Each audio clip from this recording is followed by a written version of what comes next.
Next colour అండి, demanded colour combination అన్నమాట. అసలు తెలుసు కదా, ఇంకా గ్రీన్ విత్ ఈ yellow combination, mehndi yellow combination అనేది పిచ్చ పిచ్చ డిమాండ్ కాంబినేషన్ అసలు. సో ఇవి యాక్చువల్గా 8 కలర్స్ వచ్చాయి, బట్ నాకు మాత్రం హెవీ డిమాండ్ ఏ కలర్స్లో అయితే ఉందో ఆ కలర్స్ స్పెషల్గా చెప్పి చేపించుకున్నాను నేను. ఈ స్టాక్ చెప్పి కూడా, మనం పైన చెప్పి కూడా 3 months అయింది, ఇప్పుడు వచ్చింది రెడీకి. చెప్పి చేపించుకున్నాం కాబట్టి స్పెషల్ కలర్స్ కావాలంటే కొంచెం లేట్ అవుద్ది.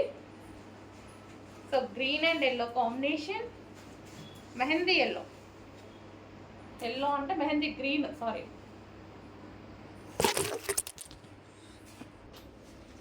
సో మనకి కలర్ కాంబినేషన్ శారీ వచ్చేసి మనకి ఈ విధంగా ఉంటుంది. ఎక్సలెంట్ ఉంది, చాలా మంచి కలర్ కాంబినేషన్. కొంచెం ఫాస్ట్గా ఆర్డర్ చేయండి, ఈజీ టు వేర్ అనమాట. సో మనం ఈజీగా క్యారీ చేసేసుకోవచ్చు.